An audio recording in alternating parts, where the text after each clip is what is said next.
মাঝখানে লেট হয়ে গেছে। চলো, পাপাও ওয়েট করছে।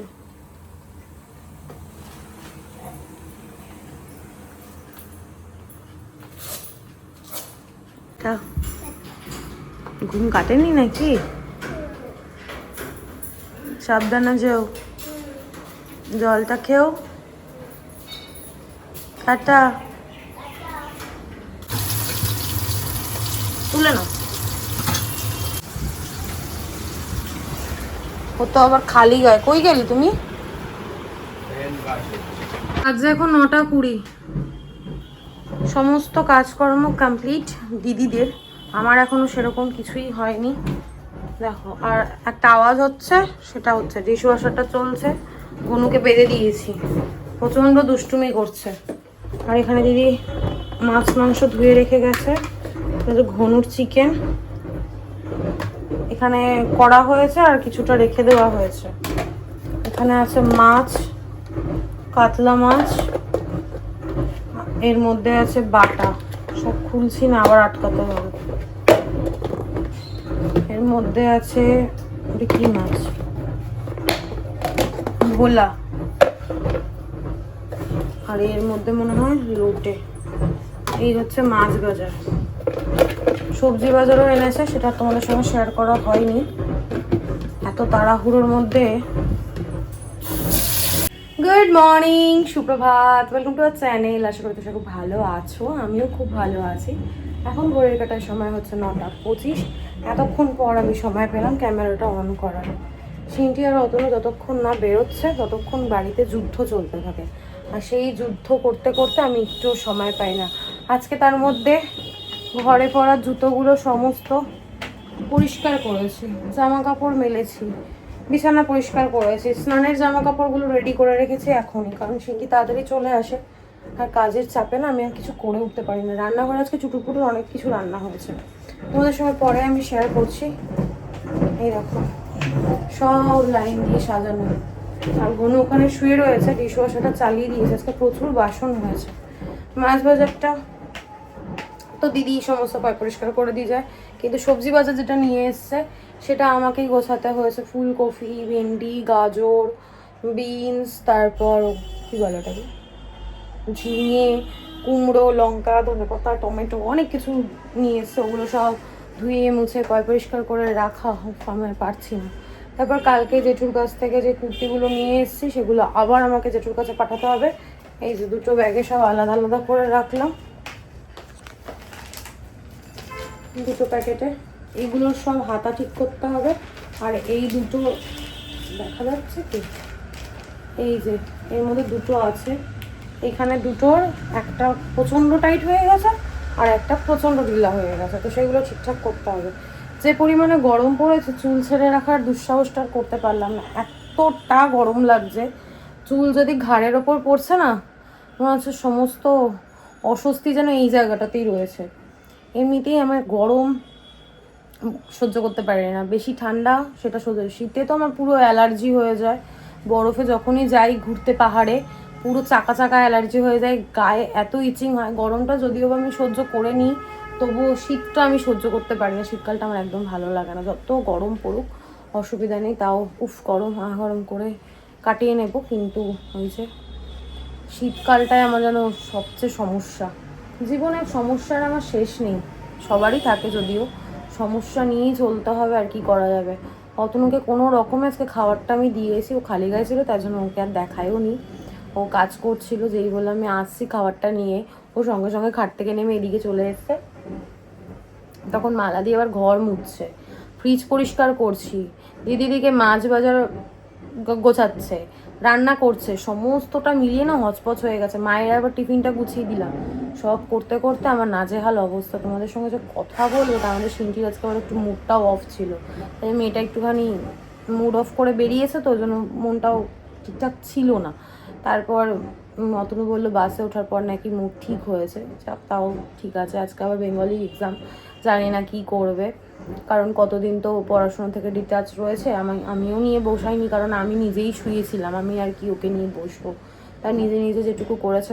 কালকে দিঠি এসেছিলো, দিঠি পড়িয়েছে, দেখলাম ভালোই ও লিখিয়েছে। আমি যেটা মেন চাই যে ওকে লেখা প্র্যাকটিস করার, মুখে বলানোটা, তো দুটোই ওর দেখলাম ঠিকঠাক আছে। এখন কতদিন পড়া, বা ওরও তো আবার বললো যে জবের জন্য জব অ্যাপ্লাই করেছে না জয়েন করবে, যাই হোক কিছু একটা বেশ বললো, আমি খেয়াল করতে পারছি না। ও যদি আবার জবে ঢুকে যায় তাহলে পরে ও পড়াতে পারবে কিনা, কন্টিনিউ করতে পারবে কিনা জানি না। অতনু বললো ও 2-1জনকে দেখে রাখছে, অপশান থাকুক, এদিক ওদিক হয়। আমি কি চাই জানো তো, একটা টিচার যাতে ওকে 5-6 অবধি কন্টিনিউ পড়িয়ে দেয়। 5-6-এর পর আমার দেওরই পড়াতে পারবে, মানে অতনুর ভাই পড়াতে পারবে, কিন্তু ও তো এত ছোটো বাচ্চা পড়ায় না। 5-6 অবধি তোকে কন্টিনিউ কাউকে একটা পড়াতে হবে। এখন যদি সে না পড়ায় কি আর করা যাবে। আর মন মতো যদি টিচার যদি না পাই না, পড়াতেও ইচ্ছা করে না। ওই বাংলা, অঙ্ক, ইংলিশ, এই কটা জিনিস যদি রোজ না করাতে পারে, একদিন ইংলিশ, একদিন অঙ্ক, একদিন বাংলা, ও তো বড় নয়, ও ছোট বাচ্চা, তো ভুলে যাবে, স্বাভাবিক এটা। আমরাও দেখবে কোনো কিছু প্র্যাকটিসের মধ্যে না থাকলে সেটা ভুলে যাই, তো ওর ক্ষেত্রেও তাই হয়। ভালো লাগছে না জানো তো, কতক্ষণে এবার পেটে কিছু দেবো। শোনো বাবা, বনুকে বেঁধে দিয়েছে এই কারণে, ওই ডিশওয়াশারটা চলছে তো বারবার ওখানে গিয়ে না আঁচড়াচ্ছে, ওই জন্য ওকে বেঁধে দিয়েছে। কিন্তু জামা কাপড়গুলো জড়ো করে রাখা রয়েছে, মাকে দিয়ে দিতে হবে। ফ্রিজটা পরিষ্কার করে না শান্তি পেলাম, যে কতদিন হয়ে গেছে ফ্রিজটা পরিষ্কার করি না। বাস্কেটগুলো বের করে ধুয়ে ঠুয়ে একদম পরিষ্কার করে সব কিছু গুছিয়ে রেখেছি, আবার পুজোর পর এখন আর গোছাগুছির ব্যাপার নেই। তো চলো, সবার আপডেট দিয়ে দিয়েছি, এবার যে বক না করে ব্লগটা শুরু করি, তোমরা দেখতে থাকো আর সামনে থাকো। বাজে এখন 1:50, ঘুমিয়ে পড়েছিলাম, ভাত ঠাত খেয়ে সুন্দরভাবে ঘুমিয়ে পড়েছিলাম। 11:30টার সময় উঠেছি, উঠে আর ক্যামেরা অন করার মানে সাহসটাও করতে পারিনি, এত লেট হয়ে গেছে। তবে সিনটি এখন তাড়াতাড়ি আসবে, ওই জন্য তাড়াতাড়ি করে সমস্ত কাজবাজ করে স্নান টান করে ফ্রেশ হলাম, মায়ের সাথে কথা বলতে বলতে কাজগুলো করলাম। হাঁপাচ্ছি এখন, আমি কন্টিনিউ দৌড়ে দৌড়ে কাজ করেছি। এখন যাই, গেটের সামনে গিয়ে ওয়েট করি, সিনটি চলে আসবে, আর 10-15 মিনিটের মধ্যেই চলে আসবে। এত কষ্ট হচ্ছে না কি বলবো, জল খেয়ে নি, প্রচন্ড কষ্ট হচ্ছে।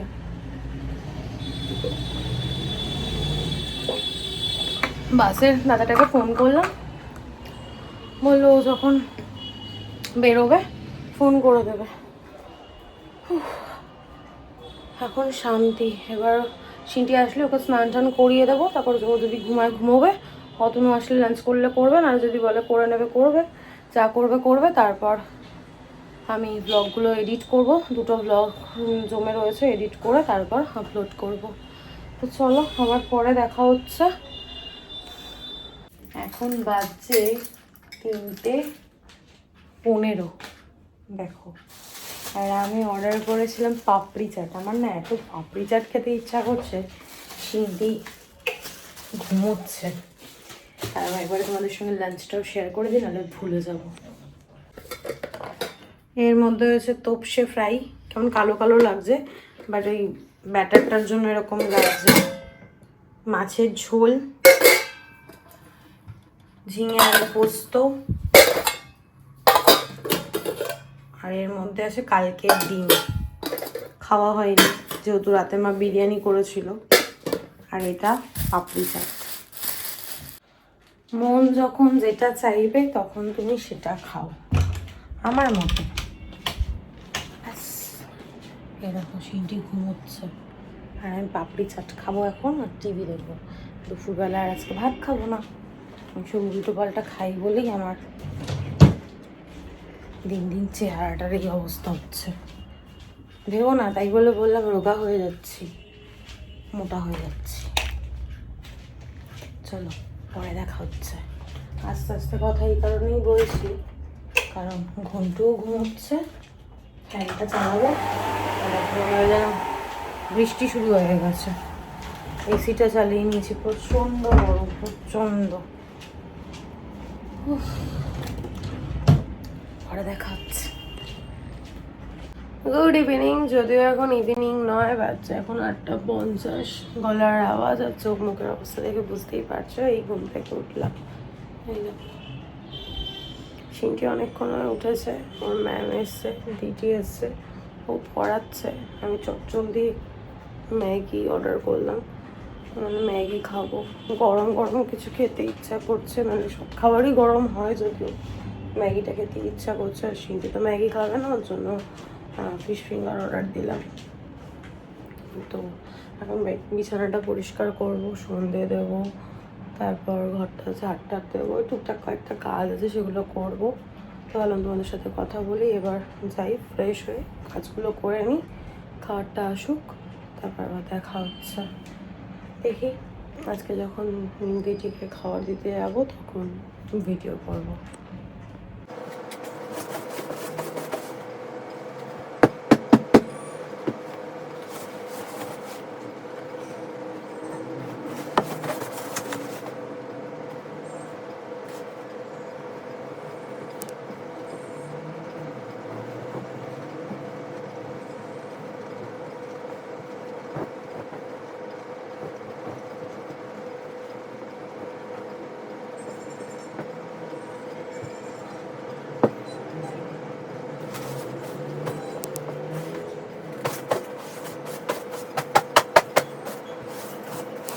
হ্যালো, বলো।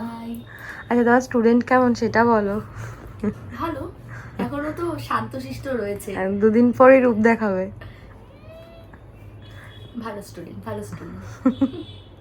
একদম পচা, বাড়িতে একদম পড়াশোনা করে না, অবশ্য সময় পায় না, এটা সত্যি, তাই না?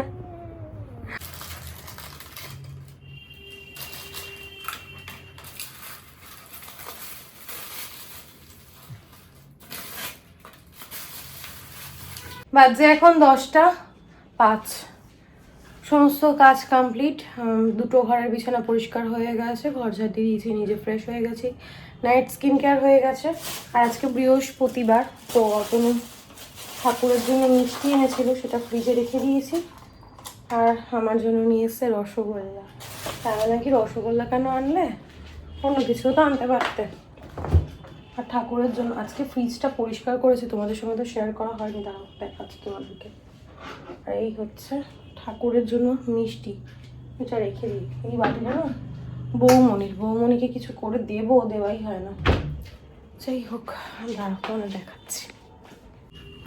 অনেকদিন পর আবার ফ্রিজটা একটু গুছিয়েছি, যদিও এলোমেলো অনেক খাবার দাবার রয়েছে।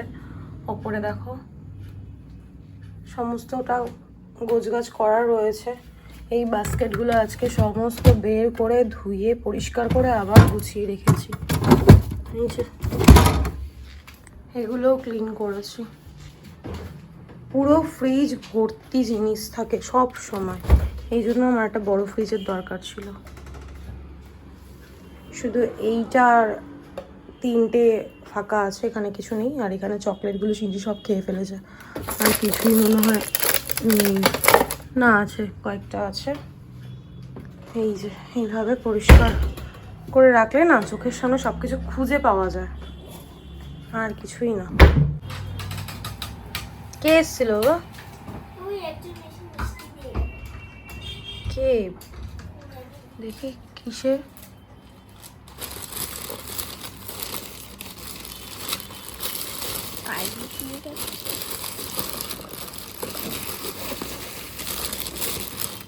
ও, এটা তো সেই আমাদের ফার্নিচারের যে দাদাটা করে না, আমাদের ওয়ার্ড্রপের কাজ করলো, দোকানে কাজ করলো, সেই দাদা। আজকে বিশ্বকর্মা পুজো না, সেই জন্য। হ্যাপি হ্যাপি হ্যাপি, ঘরে বসে বসে মিষ্টির প্যাকেট। হ্যাঁ, আর কি সাজু নেই, সাজতে বসেছে।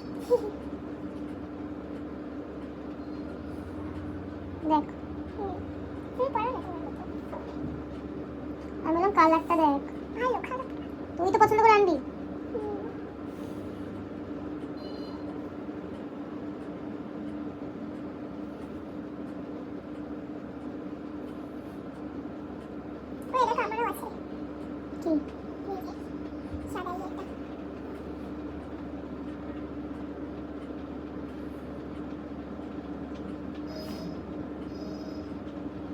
লোকগুলো তো খেয়ে খেয়ে কিছু রাখিসনি। কি ঘুমিয়ে পড় না বাবা, কালকে তো আবার এক্সাম আছে। সিনটির আমি শুয়ে শুয়ে টিভি দেখছিলাম, তো অতনু আসলো, সিনটি একটুখানি খাওয়া দাওয়া করলো, একদমই একটুখানি খেয়েছে কারণ ফিশ ফিঙ্গারগুলো ওই খেয়েছে, আমি আর খাইনি। ওর ম্যামকে দিলাম আর ও খেয়েছে। আর আমি ম্যাগি খেয়েছিলাম, আর কিভাবে খাবো, ওই জন্য ডিনার আর করিনি কি ম্যাগিটাই আমার রাতের ডিনার হয়ে গেছে। বেশি করে জল খেয়েছি, আমার যেন শরীরটা অস্থির অস্থির করছে। ভাবলাম ব্লগটা এবার এন্ড করি। আজকে তো সেরকমভাবে কিছু শেয়ার করতে পারিনি, কাজ বাজ, মানে এত ঘুম আমার। আজকে ওর ম্যামও বলছিল যে দিদি তোমার ব্লগে এক এক সময় মনে হয় কি তুমি ঘুমিয়ে পড়বে। যে হ্যাঁ, আমি সারাটা দিন ঘরের পিছনে এত সময় দিই যে প্রচণ্ড ক্লান্ত হয়ে যাই, আমার চোখ বুজে আসে, আমি তাকাতে পারি না এরকম। যাই হোক, তারপর সন্ধ্যাবেলা একটু সাজুগুজু করলাম, নেল পালিশটা চেঞ্জ করলাম কি পরলাম, নেল পালিশ পরিনি। নতুন জিনিস সামনে থাকলে সেটাকে যতক্ষণ না আমি ব্যবহার করতে পারছি আমার যেন একটা অস্থিরতা কাজ করে। এখন বোবর কাজ বাজ মনে হয় করছে, তাই না? কি করছে বাবা? বোবর কাজ বাজ করছে। আমি এখন শুয়ে পড়বো, এডিট করবো, যতক্ষণ না ঘুম পাবে এডিট করবো। আর সিনটির নাকটা গেছে বন্ধ হয়ে, ওই জন্য ড্রপ নিয়ে এসছে, কদিন ধরেই মানে বায়না করে যাচ্ছে নাকে। এই যে নাকের ড্রপ তোমাদের দেখিয়ে দিলাম, হয়েছে শান্তি? পাগলি একটা। আর পিঠি ভালোই পড়াচ্ছে, আমি যেরকমটা চেয়েছিলাম যে ওকে যাতে একটু লেখাটা বেশি করে প্র্যাকটিস করায় সেটাই করাচ্ছে। যদিও এখন এর এক্সাম, এখন তো প্রত্যেকদিন একটা করেই সাবজেক্ট, যেটা কালকে যেহেতু ওর ম্যাথ এক্সাম, আজকে শুধু ম্যাথটাই করিয়েছে। তো এক্সামটা শেষ হোক, তারপর আরও ভালোভাবে বুঝতে পারবো যে ওকে এরকম কী করাচ্ছে, বা আমি যেটা বলছি সেটা বুঝতে পারছে কি না। আপাতত 2 দিন পড়ালো, 2 দিনই আমি যেটা বলেছি সেরকমভাবেই করেছে। অ্যাকচুয়ালি স্কুলে যেটা করানো হয় সেটাকে আমি বলি বাড়িতে প্র্যাকটিস করাতে। স্কুলে একরকম, বাড়িতে একরকম যদি করায় না, তাহলে পুরো হচপচ হয়ে যাবে, ও কিছু বুঝতেও পারবে না, প্রবলেম হয়ে যাবে। তো দেখা যাক কী হয়। আর এখন আমাকে দেখে বুঝতেই পারছো প্রচণ্ড ঘুম পেয়েছে, টিভি দেখতে দেখতেই মানে চোখ বুজে আসছিলো, তাই জন্য আমি ক্যামেরাটা অন করলাম। তো চলো আর কন্টিনিউ করছি না, আর বাজে বক না করে আজকের ব্লগটা আমি এখানেই এন্ড করছি। আজকের ব্লগে দেখানোর মতো কিছু নেই, বলার মতো কিছু নেই। ততক্ষণ তোমরা সুস্থ থেকো, ভালো থেকো, কালকে দেখা হচ্ছে নতুন একটা ব্লগের সঙ্গে। আজকের ব্লগে যদি কিছু ভালো লেগে থাকে লাইক করে দিও, কমেন্ট করে দিও, শেয়ার করে দিও অ্যান্ড সাবস্ক্রাইব করে দিও। আমি কিন্তু এবার রেগুলারলি ব্লগ দিচ্ছি, চেষ্টা করছি। হয়তো টাইমটা একটু এদিক ওদিক হয়ে যাচ্ছে, এডিটটা যেহেতু হচ্ছে না, আর সকালবেলা না, রাত্রেবেলা যদি এডিট কমপ্লিট করে না রাখি, সকালবেলা আমি একটু সময় পাই না, আর এডিট করতে বসলে কাজের দেরি হয়ে যায়। সেটা হয়ে গেলে পরে আবার সব কিছুই লেট হয়ে যাবে, খাওয়া দাওয়া যাই হোক সব কিছুই লেট হয়ে যাবে। ওই জন্য একটু টাইমটা প্রবলেম হচ্ছে। ভাবছি এবার থেকে রাতেই ভিডিও দেব, সবাই খাওয়া দাওয়ার পর ডিনার শেষ করে আমার ব্লগ দেখে তারপর ঘুমাবে। যাই হোক, মজা করলাম। যখন যার ইচ্ছা হবে তখন সে দেখবে, যার ইচ্ছা হবে না দেখবে না। গুড নাইট, সবাই খুব ভালো থেকো, টাটা।